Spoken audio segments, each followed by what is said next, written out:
What's going down, y'all? Welcome to another video. In today's video we are doing Ezekiel Elliott's haircut. Now his haircut's basically curls on top, a low drop fade with the beard lineup. Now before we get in this video, I don't even know why I did an intro. There's not a lot for me to say, but I do need to say one thing. Fuck the Cowboys, Giants Nation all day, huh?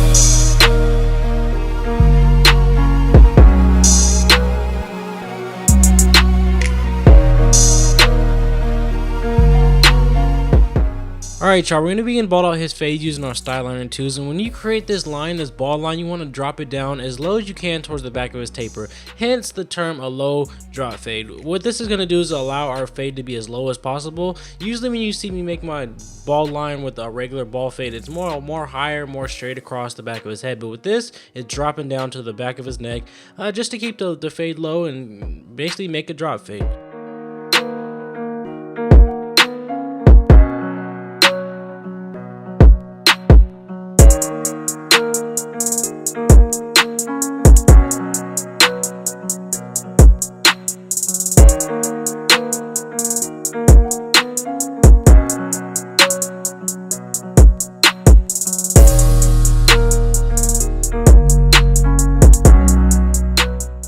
And now we're going to begin to fade his hair going upwards, so our first guideline is going to be also fast feed with the lever closed. And right here I was pointing out to keep the hair close to his lineup dark, so when we do line him up, it's crispy and it's clean.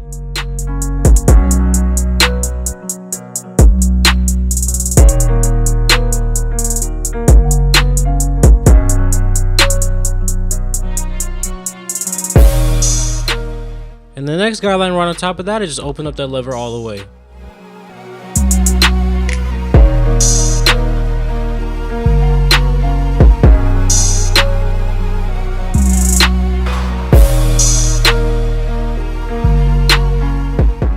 Alright y'all, to knock out the line in between all the way open and all the way closed, you're going to put the lever halfway in the middle. And if halfway in the middle doesn't knock out the line completely, feel free to play with that lever, open it up a little bit, close it a little bit, just to knock out that line in between the two layers.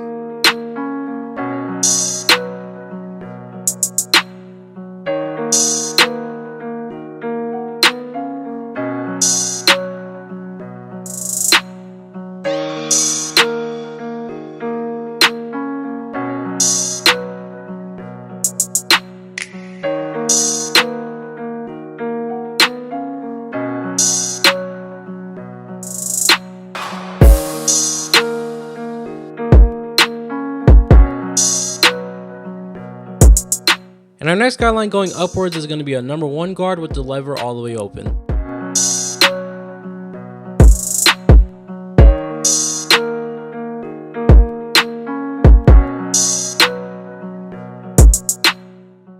And to fade out the line in between all the way open with no guard up into that long number 1 guard, we're going to go with our 1/16 open and closing lever flicking out.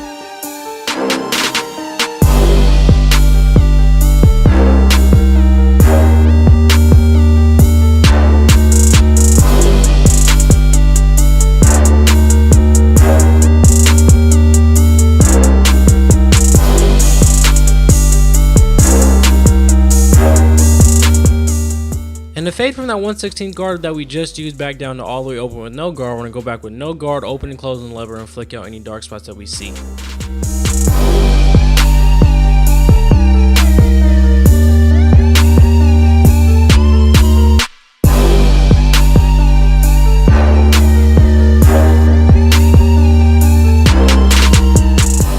Before we go up any higher with this fade, I'm going to try to fade out the bottom portion of his fade a little bit better, so I switched to my Andis Masters. Now you're probably thinking why I switched to the Andis Masters if you just use the Ultra Fast Feed. There's something about the Andis Masters, I don't know if it's the aluminum casing or just the overall design of the Andis Masters. When you cut the hair, you're fading someone's hair, you can actually hear the hair being cut. With the Fast Feed, you can't really hear the hair at all being cut. So I just switched to my Andis Masters, that way I have an added advantage with me being able to hear the hair being cut.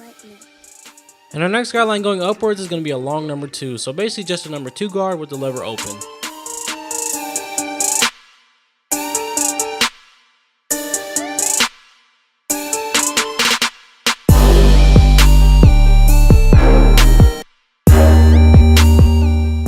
So we just used a long number 2 in our Andis Masters, and the layer below that was an Oster Fast Feed long number 1. So you could go with the Oster Fast Feeds 2 guard, but I feel like a long number 1 on our Andis Masters works better.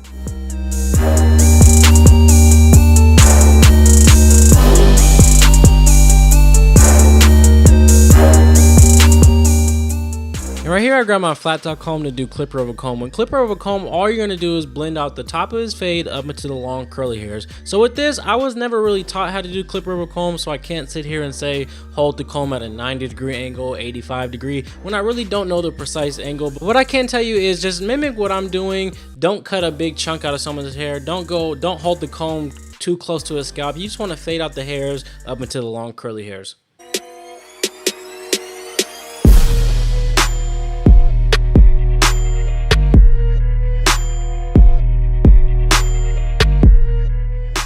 And to blend out the rest of his fade up into that clipper over comb that we just used, we're going to open and close at number 3.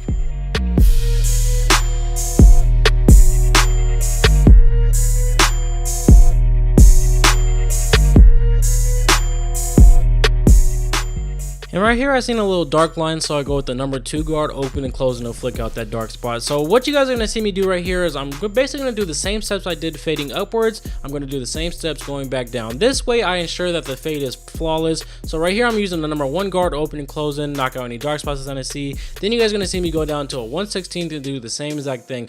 I do this so I ensure that the fade is perfect. I didn't miss any dark spots. And I always tell people when I give them advice is, how many dark spots can you miss if you double check your work? So just double check your work the same steps you did going upwards, work them going backwards. And this way our fade is going to be flawless. And same thing with no guard, open and close the lever to knock out any dark spots you see in the bottom portion of his fade. This might not seem necessary, it might not look any different from when I started, but I mean, details matter, every hair counts. So I take my style liner tools and knock down the bottom line. There's really nothing here that I see on camera, but in person there might have been 1 or 2 hairs that I missed. But I mean, details matter, so take your time, be a perfectionist, and get that fade perfect.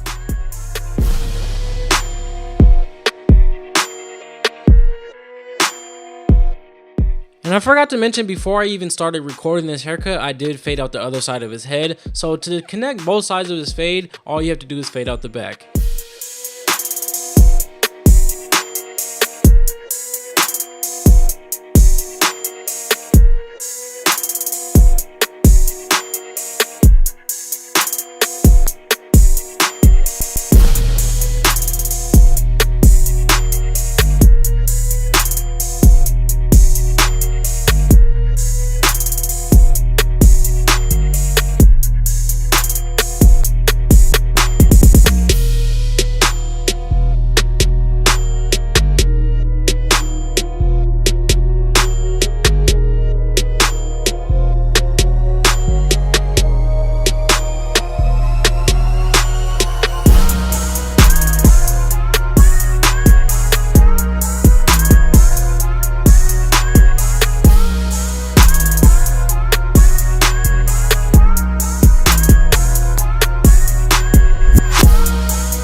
Alright guys, moving on to his beard. Blending out the top of someone's beard is so much easier than what you guys think. It's basically like doing an upside down taper. So right there I just did the All-Star Fast Feeds closed, and going downwards I go with the All-Star Fast Feeds open, and in between those 2 layers, just like a taper, you put the lever halfway in the middle, open up the lever a little bit, close a little bit, just to fade out the line in between the 2 layers. It's basically like doing a taper. I don't really know what I can tell you guys when doing someone's beard. It's just like a taper, just upside down. So our next guideline is going to be a 1/16 guard open, going downwards. So his beard's probably like a 1.5 along number 1, so we don't really have a lot to fade at this point. It's just like doing upside down taper. That's all I can tell you.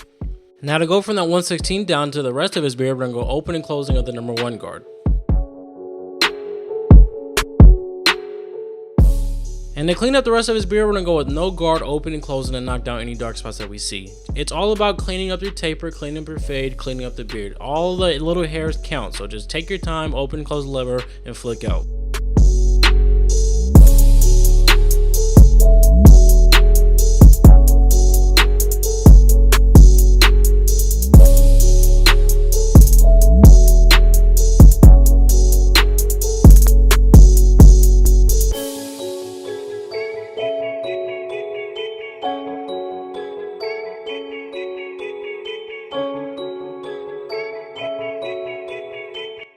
And moving on to his sideburn lineup, going down to his beard, that little hook right there, you want to keep it natural, but you also want to keep it as sharp as possible. And I am using the Styliner 2s from Andis. I'm not getting paid to say this at all. You guys were asking for like a little review on it, so I got to tell you, these are zero gapped. I have not got them sharpened professionally by my guy here in Vegas, so just being zero gap without being sharpened, they hit hard, as you guys can see in this video. I would highly recommend this clipper to you guys. It's just like an Andis TL liner, but I don't know, I'm kind of leaning towards liking it better than the Andis TL liner.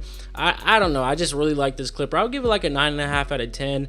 And moving on to someone's beard, you don't want to push this line down too much because it grows back ugly. Because if I had a beard, I would want to keep it as thick as possible and as natural as possible. But back to the Styliner 2s, if you guys are wanting a solid review or video, that's not going to happen. All I can say is the proof is in the pudding. Watch this video, they do hit.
And before we use the razor on his beard and his lineup, we're going to use this product called Easy Blade Shaving Gel. Now, if you guys aren't familiar with this product right here, all you have to do is put it on the client's skin, rub it in, and what it does is opens up the pores. It allows the razor to glide easier. But my favorite thing that it does, and the most important thing that it does, is it softens up the hair. So when you do hit it with the razor, your razor can be dull. The hair's going to fall off like butter. So when using the straight razor, it's really easy. It can't be dangerous. Just pull the skin and keep that razor flat.